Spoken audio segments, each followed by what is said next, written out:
కొందరు వకాకు వేసుకునే వస్తారు. ఇద్దరనే ಅವರನ್ನು ಬದಲಾಯಿಸಕ. కొంత స్ట్రిక్ట్ గా ఉంటేనే మనం ನೀವು బదలాయించేదానికి ಹೇಳ್ತೀರಾ అయ్యేది. ಕೋಪ ಪಡಬೇಡ್ರಿ ಅಂತ, ನೀವು ಕೋಪ ಪಡಬಹುದಾ? మీరు చెప్తారు కోపం పడకూడదని, మీరు కోపం ನೀತಿಯ పడొచ్చా? ವಿಷಯಕ್ಕಾಗಿ ಕೋಪ ಪಡ್ರಿ. ప్రేమ విషయంగా ఈ కోపం బైబిల్ పడండి. ಹೇಳ್ತದೆ.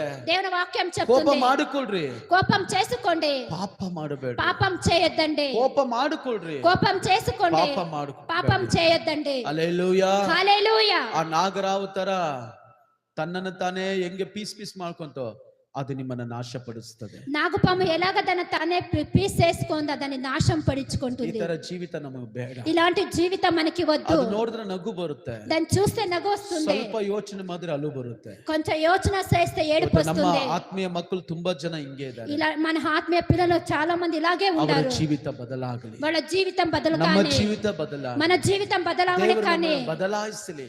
దేవుడు మిమ్మల్ని బదలాయించినే. ಯಾರು ಒಬ್ಬರನ್ನ ಪರಿಶುದ್ಧವಾಗಿ ಕಾಪಾಡಿಕೊಳ್ಳಕ್ಕಾಗಲ್ಲ. ఎవరో ఒకరిని పరిశుద్ధ